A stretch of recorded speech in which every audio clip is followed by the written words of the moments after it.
sa Pilipinas, dapat healthy kayo. Kasi nakadepend daw sa kanila. So, bawa ka po, nakaka-touch po. Kami dito for 18 years po, Tortilla Franklin po, it really, you didn't need the product, hindi kami nagbibigay. Doon kami kaalis po. Kung punta kami ni Judy dati sa La Union, naalala mo Judy? Mayaman na mayaman po.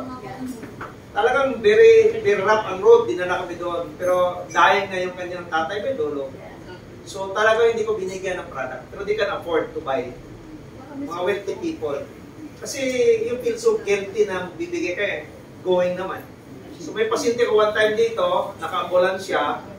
Ako, naalala ba niya, naka-ambulance siya, hindi makakababa. Gangrene din. So ayaw pa-amputate. So supposed to be amputated kasi i-debridge yun. Talagang dinidip din nila kasi yung kanilang mga kamag-anak gumaling sa cancer, yung isa ay breast cancer, yung isa naman po ay sakit sa heart. So hindi sila bypass. So talagang pinandigan nila, bumili talaga sila ng product. So nakakatas po kasi they are willing to buy, they can afford, pero talaga in God's faith na hindi kami nagbibigay kung talaga there's no need for you to buy. One time ay nandun kami sa 2006 sa first clinic namin sa Aurora Towers po. Naka-ambulansya din sa baba. Dinala pasyente. So nagulat sila, baka daw may emergency news taas, bakit daw may ambulansya. So ang pasyente po galing sa Lipa. Mayaman, ang kanyang anak ay seaman. Ang kanyang tito ay gumaling sa prostate cancer, ang kanyang nanay ay breast cancer. Yung kanyang lolo dinala. Pero tinignan ko sa ambulansya, hindi ko na makita yung pulse rate. So wala nang BP, wala nang pulse rate.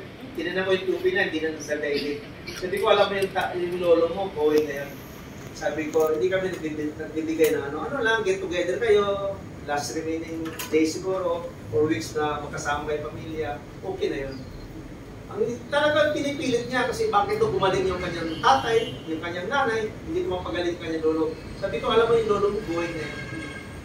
Sabi ko, ang gawin mo na lang, gawin mo sa Lipa. Unos, in the way to Lipa, hindi pa kayo makarating sa Lipa, wala na yung lolo mo. So talaga namimilit, nagagalit kasi bakit doon yung may binibentahan. Sabi ko, I'm sorry to tell you kasi hindi kami ganun. So, on the way sa Lipa, sabi niya, to tell you frankly, Doc, galing kami sa Lipa, nilabas namin kasi sabi ng doktor, anytime mamatay na yung lolo namin. Pero we really believe on the product. Sabi ko, ibang usapan yun. Sabi ko, pag uwi ka sa Lipa, on the way, sa Albang pa, namatay na yung kanyang lolo. Yun ang mga kwento namin na talaga nakaka-touch. So, kami dito sa Nupo Life po ay we really treat you as a family. Ako lang ang, sabi ko nga, 24/7, binibigay ko aking number sa messenger. So, pag hindi ako nakasagot po ng panandalian, ng text kayo po, huwag kayo magpapadala ng load na 20 pesos po. So, huwag kayo sagutin ko rin yan, baka busy na ako. Kasi, minsan, nagigilty ako, hating gabi ay may tumatawag, baka in the morning, nabalitaan ko, namatay na pala yung kamag-anak nyo, hindi ko sinasagot, talagang sinasagot kayo mas gabi. So, at saka sa ibang bansa, alam ni pinsan yan, ibang, sa Italy, sa Germany po, iba yung oras nila doon. Ang consultation niya po ay ibang oras. So, inaantay ko yan, gabi-gabi. So, kami po dito sa Nupo Life, sabi ko nga ay, it's really my passion to help you. 24/7 nga, binibigay ko na aking number po. So, kung gusto nyo siguro ang aking tulong na po ay mayroon may sarili, how you wish to have your own doctor in your own living room, 24 hours a day, yun ang ginagawa. So, parang ginala nyo si Doc sa bahay. So, in other way naman, may blessing kami kasi yung mga pasyente ko dito, nakikita na ako gumagaling na. Sabi ko, magpapagawa ko ng sarili kong picture na malaki, nilagay nyo sa kanyang So, kay John Aquino, Doc, maganda yun. Si John Aquino po ay ano siya, personal painter ni Manny Pacquiao. Lahat ng mga bouts ni Manny Pacquiao siya nagpipainting. Pero pag punta ko sa Forbes Park, yung bahay ni Manny Pacquiao, lahat siya ng mga action siya, dinodrawing ni John Aquino. Yung kanyang mother po ay nakonfine sa Sintos. Hiningan siya ng milyon kasi hindi siya madudumi. Oh. Milyon ha? Milyon. Sabi ko sa kanya, John, walang problema yan. Within 3 days, I promise you, makakadumi yung tatay. Nagulat siya. Nakadumi yung nanay niya.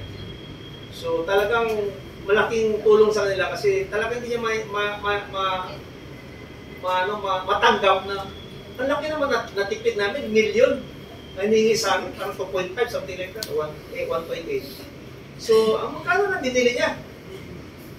Crypto cleansing lang yung nanay niya. At saka eventually, di bought the T-Part. Si Jun Aquino po ay supposed to be iba-bypass. Kaya siya triple, I think triple na bara. Sa left chamber at saka sa likod ng heart niya, dalawa. So, hinihinga na siya ng milyon ng hospital at Sintox. Sintox. Nagpunta siya sa heart center, milyon din. Dito lang si John nagpatrisamo po. Nagulat yung doktor niya kasi supposed to be angiogram siya. Nagulat siya at nawala yung bara. So, magkano difference din sabi ni John? Malaking bagay. Kaya si John palagi niya sinishare yung experience niya. Kung paano namin naparulong yung buhay ng nanay niya. At saka nakatipid sila. So sabi niya, very touching daw nangyari sa buhay niya. Yan. So yun ang mga experience namin dito sa Nobulay po. In fact, kami ni Madam, sila dito, mga staff ko ay very accommodating po. We really promise to see to it na talagang yung bahay mo yung Nobulay. So 18 years na kami po. So 18 years na po. Kaya pag i-dissect po yung ulo ko, makikita mo yung aming T-Part na dito. Pag i-dissect po yung tiyan ko, makita mo yung cleansing po. Pag i-dissect po yung balat ko po, yung mga arteries ko, nandun yung crypto. You know why? I'm a living testimony kasi wala akong cholesterol. Wala akong sugar. Wala akong uric acid. Wala akong diabetes. Kasi ito, 18 years na ininom mo yan. 18 years lang si Doc. I'm 70 years old po. 70.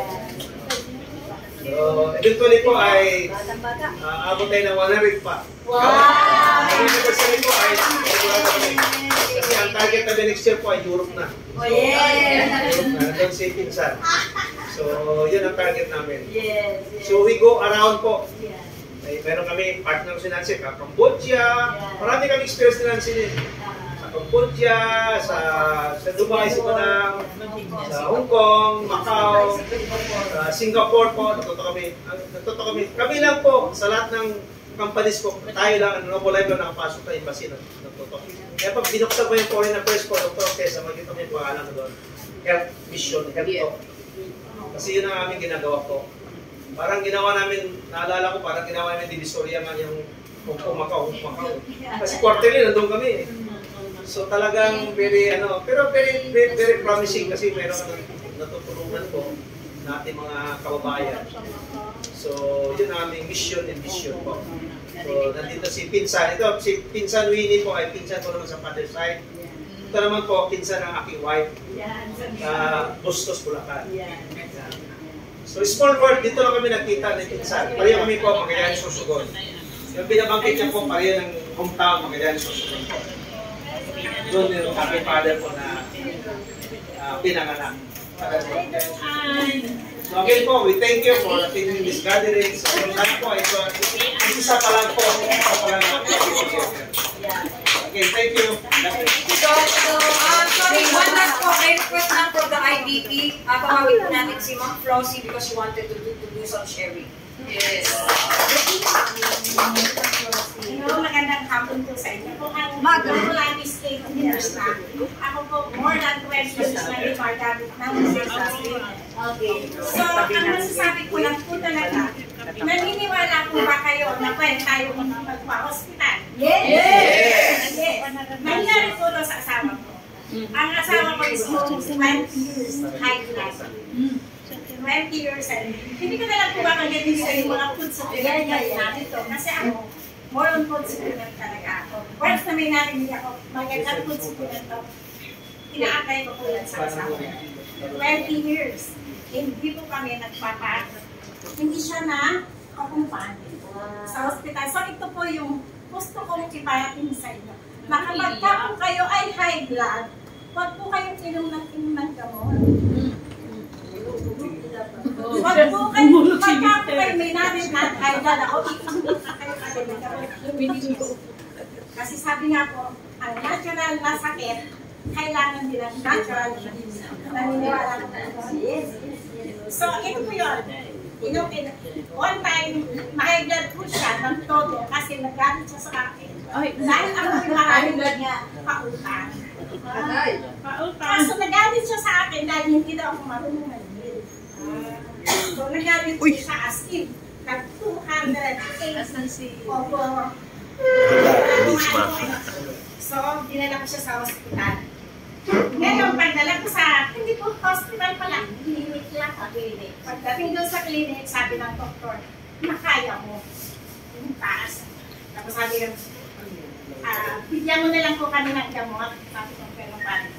So, okay na naman yun. One time, nagkigamit na naman siya. Yung kamay na is tinagyan niya. Yan ang paa niya. For 1 week. Naka-recover siya. Pag sabi ng doktor, ma'am, kapababa lang po namin yung BP niya.